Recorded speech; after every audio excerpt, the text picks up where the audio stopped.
It's always a pleasure to do this, and one wonders whether it's self-indulgence. I hope it's not. But today, I wanted to talk to you a little bit about a rather nice article, first of all, anyway, that my son found for me, a rather more sophisticated take on what's going on in Gaza, and putting it into more of a historical context, which is a recurrent thing for me. I think our biggest problem in the church and in the world at large is that we have forgotten our history.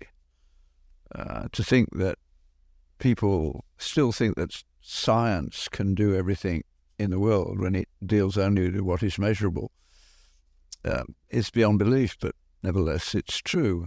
And they certainly rarely have any idea that you could trace the beginnings of the scientific revolution, not to the Enlightenment, but long before that, in the late 13th century.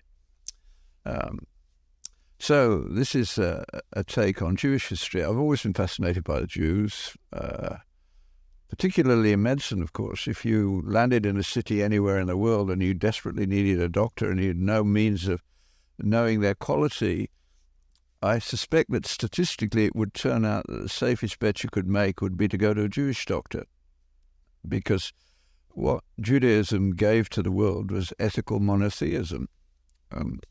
That's where everything happened. As the Bible, when God spoke to Abraham, he didn't say, I'm going to give you the great and flourishing country of Israel. He said, I'm going to make you a light for the world. And I think that has obviously been true. Now, they get the wild end and they get the central end, but they always seem to come with some passion, which I love, and some intellectual abilities which can leave you in awe. Yeah. I think the performance of Israel over the last, shall we say, since the 1973 war, it's been incredible. They were a poor country in 1973. Now they lead the world as being the best place to take a start-up in the business world. You'll be more successful there than anywhere else. They're a go-get-it society, the only democracy that has a genuinely growing population. They have 4 children on average. The rest of us are hardly managing 1.2. So there's some deep reality to them which the world often fails to recognise. The article I'm talking about, there'll be a link somewhere in this talk. I don't know when it will appear, but there will be a link. And it's from Unheard. It was my son who actually sent it to me. We often race to see who gets first to the next successful article in the intermediary press, so to speak, somewhere between the two gutters, the one of the Claudine Gay, Harvard, and the other of the gutter press. But in the middle, there's still some solid material. And this is by Edward Lutvak, who's a Middle East expert. And the title, I can't remember the title, that doesn't matter.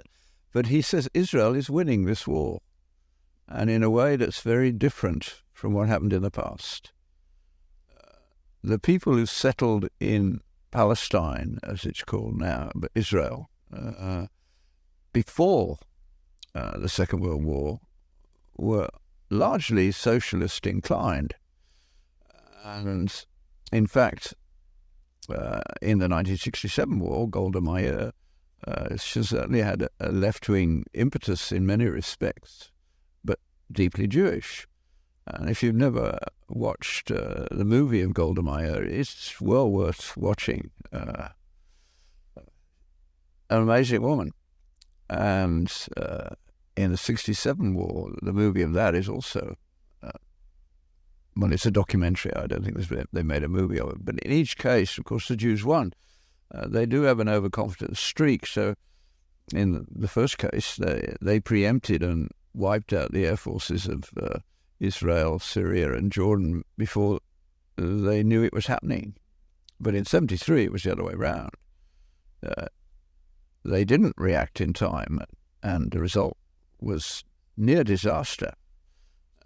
because nobody in the Western world wanted anything to do with them, really. They were isolated in many respects because they were a poor nation. They didn't matter, whereas the Arabs had all the oil, and nobody in Europe wanted to alienate the Arabs. The Americans could if they wanted to. They didn't do very much at that point. But what Lutvak points out is that after 1967, they were totally isolated. But they're not anymore. What is noticeable, and this is often the way, of course, with many things, is it's not what you expect that is of interest, it's what you don't expect. The thing you hadn't been looking at. And in this instance, it's remarkable that virtually no one in the political area has said anything in favor of Hamas.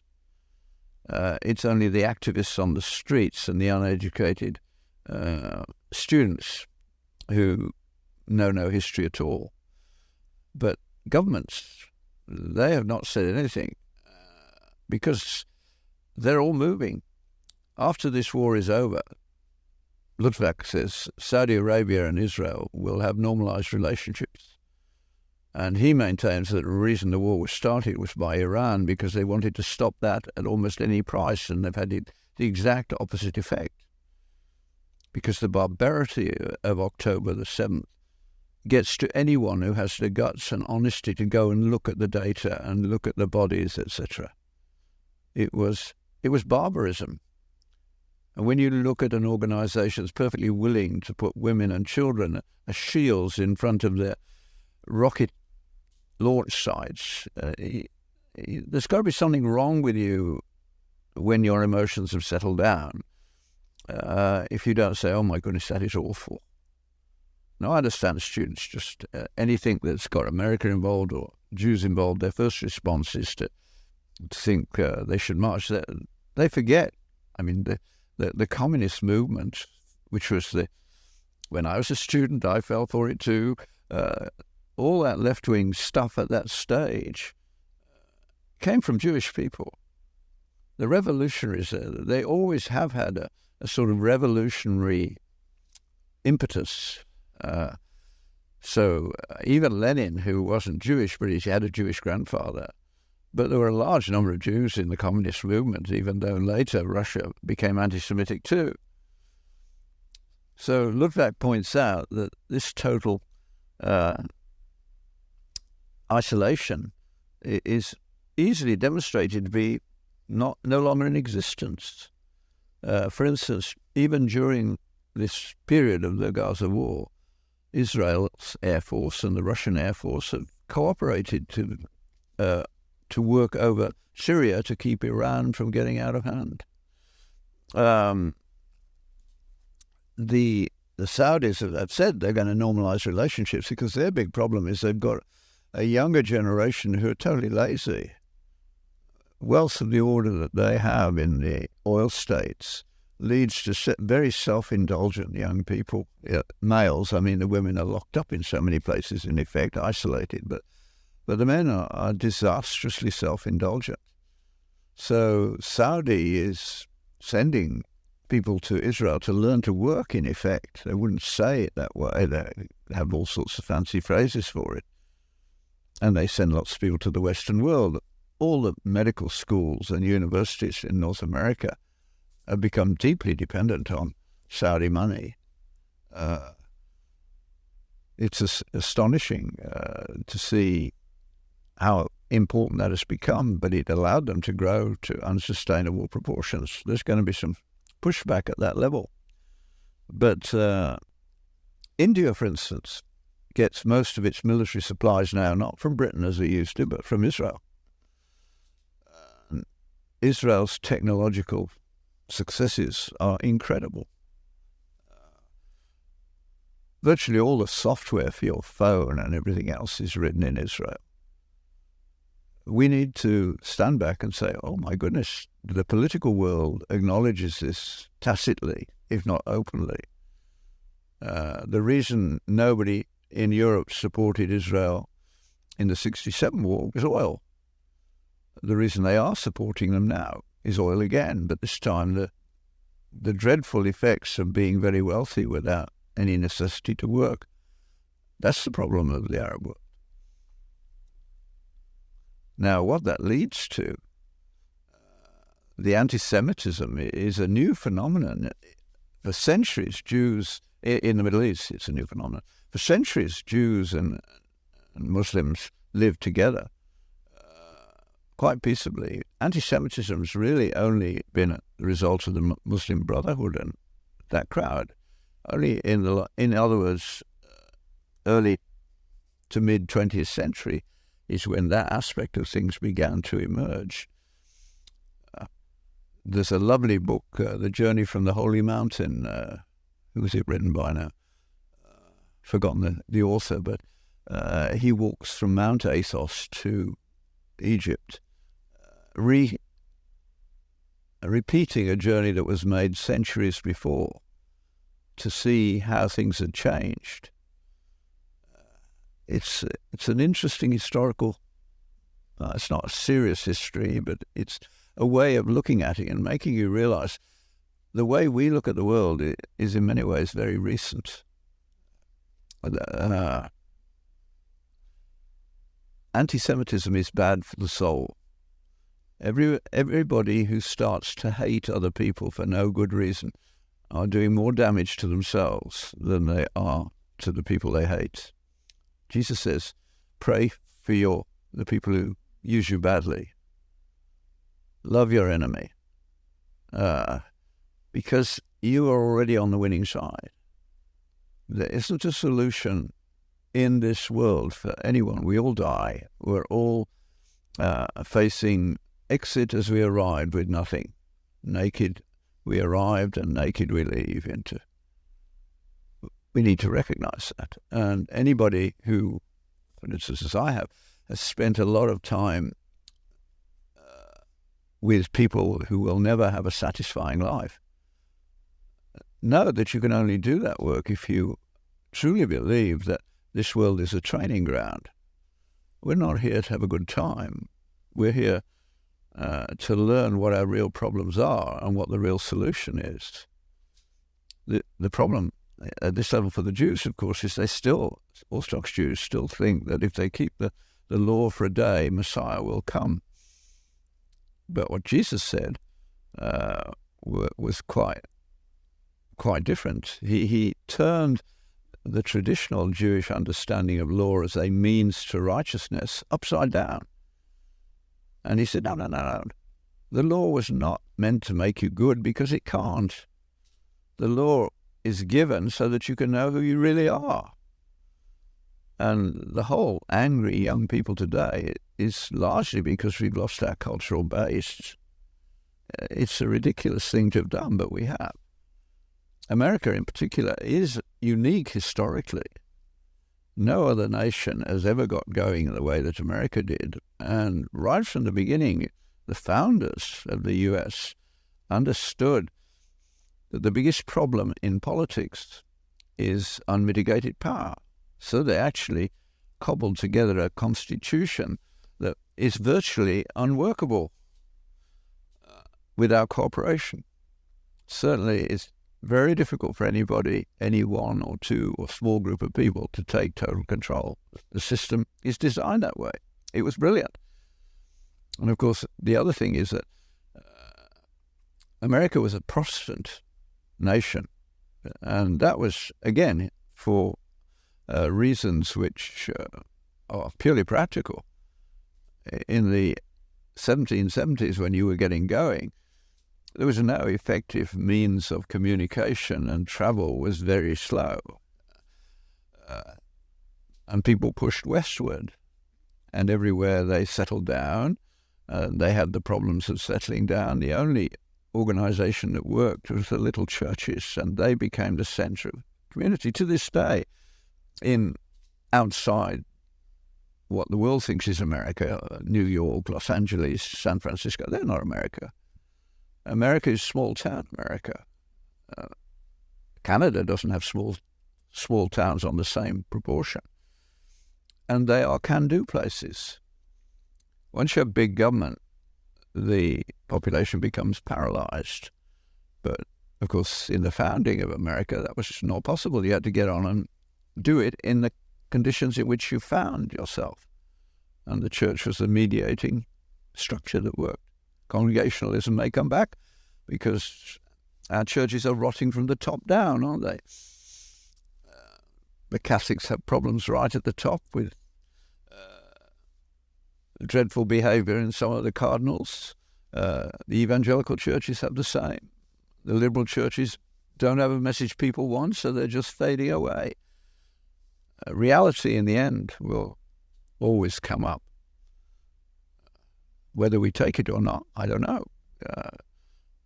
God has no permanent interest in America as such, or Canada, or Israel, or, well, Israel's a special case, but he's not interested in countries, he's interested in people. He cares about us as individuals. How funny it is, I remember years ago, people say, how could God possibly communicate with 5 billion people? Now you touch your computer and you have n trillion responses in no time flat. What kind of mind we're going to have when we see him, we will be like him, is an interesting comment. But how it is going to work, I don't know. But the idea that communication was limited to our time and space universe, well, our understanding of the 50s is ridiculous. Now we've got to the stage where we can hardly handle it. But nobody's going to say that you can't be in touch with multiple people. If there was an agreement on both sides that you wanted to do so, you could do it.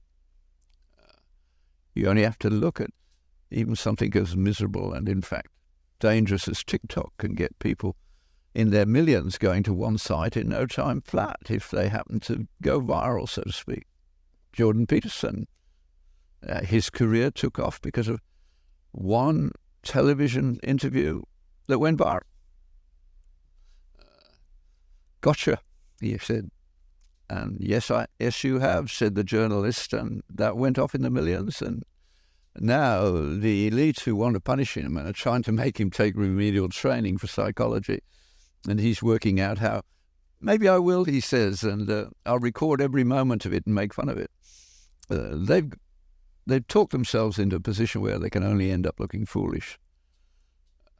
There is wisdom coming from other places. It so happened in my reading that Psalm 8 came up just in the last week, out of the mouths of babes and sucklings. Yeah, God causes wisdom to come because human children are not like animals. They know what good and evil are when they arrive. Lewis, as I constantly repeat, began mere Christianity with that insight, and he could have taken it even further back. He was committed to language, so to speak, so he starts with children who talk to one another. But pediatricians look at babies and look at children growing up, and the amazing thing about them is that they can say not fair before they can parse a sentence. Just think what's involved in that single 2 words, not fair. No animal has anything equivalent to it except us. A good philosopher could write a book on that title. Even a mediocre philosopher could probably do it. It is an astonishing phenomenon. We make little videos of the cute things small babies do, but I have not seen a good video of capturing their first philosophical statement. I'd love to see it, but somebody who does well out of children should set out to work out how they can do that. Please send me a copy when you get one, because it's certainly, I have lots of grandchildren, and several of them began with a philosophical statement like that before they could pass a sentence. Not fair. That's God deep down in our hearts, as far as I'm concerned. Where did that come from? It has no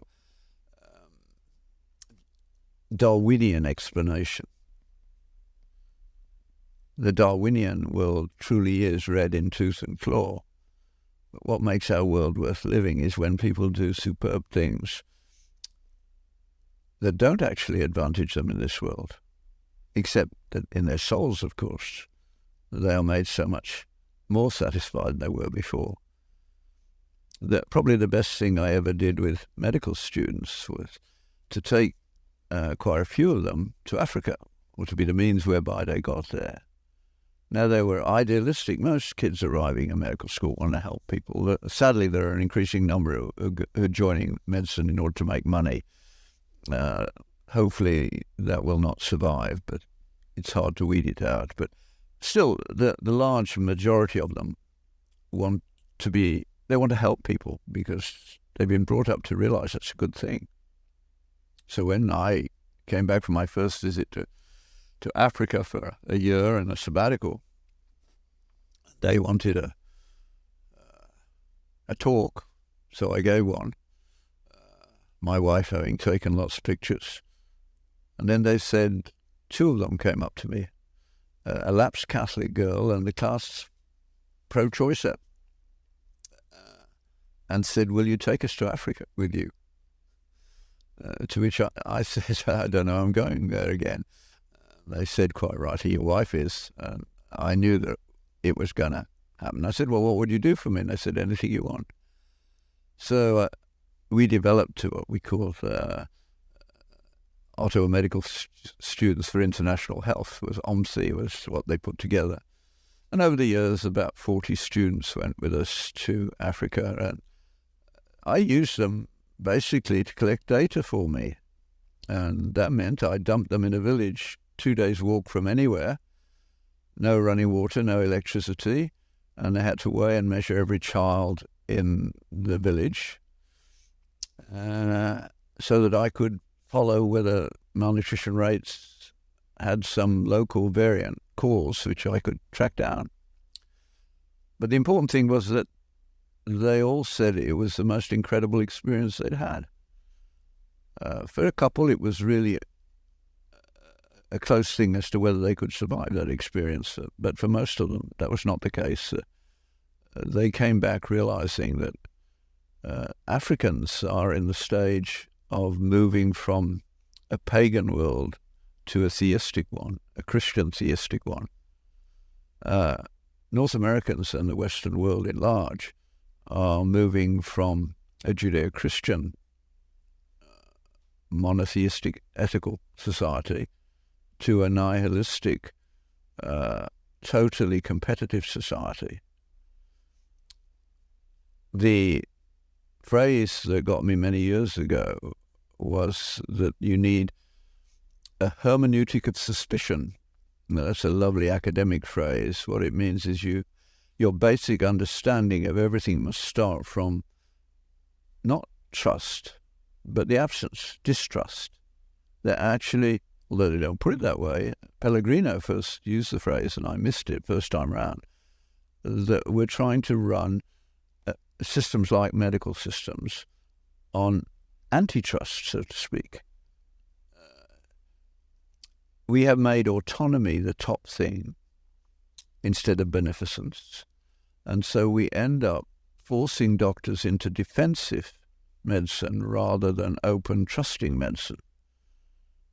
I've never seen any data, but I would propose as a hypothesis that if you went and looked at what goes on in an ICU and classified it as, is this for the defense of the physician or for the good of the patient, you'd be surprised how much is done to keep the lawyers at bay. That's what's happening to us. We will drive ourselves into bankruptcy because without trust you cannot survive. When you make open trust, which only comes easily in small, real communities, when you undermine that, the costs in every direction are going to go up. That's why anti-Semitism, hatred of other people that you don't even know, and not based on any really deep attempt to understand what's going on. It's a disease of the soul. a disease of the mind, as Paul Johnson called it. And we need to recognize that. But the university, see, the Claudine Gay scandal is replacing what used to be with a new version of inverted ethics. Lewis put it very simply. He said, most heresy is getting a good thing in the wrong position. Now, any form of racism as a means of getting a job is bad, whether it be white, black, or anything else. The only reason for getting a job in a university at level 1 is competence. Certainly you don't want a doctor who's doing what they're doing when better people could be doing it. Competence must come first. So they've taken things which have a good place. Who's going to be against equal treatment of everybody, regardless of their skin color or background or whatever? That's the way forward. But to put those things, the inclusion, diversity, equity, as top of the list is crazy. Top has got to be truth. Even when you make the smaller error of putting loyalty above truth, you're writing basically the obituary on your society, because the society that puts truth over loyalty will always win. Because in a truth-driven society, competent people come to the top. In a loyalty-driven society, you get Saudi Arabia with the princes they wouldn't go to a hotel that doesn't have touch up the gold around the place to be reminded of how rich they are. I mean, that is ridiculous. But that's what we've got to. Now, it's a long way, isn't it, from the Gaza war to talking about the hierarchy of good things. That's what's going on, ultimately. I hope I haven't wrecked your weekend or whenever you listen to this, but the good thing for you, you can always turn me off. But I'd love to have some comments. Am I entirely wrong, or is this right? Anyway, keep on thinking, polish up your mind, and don't apologize for doing that.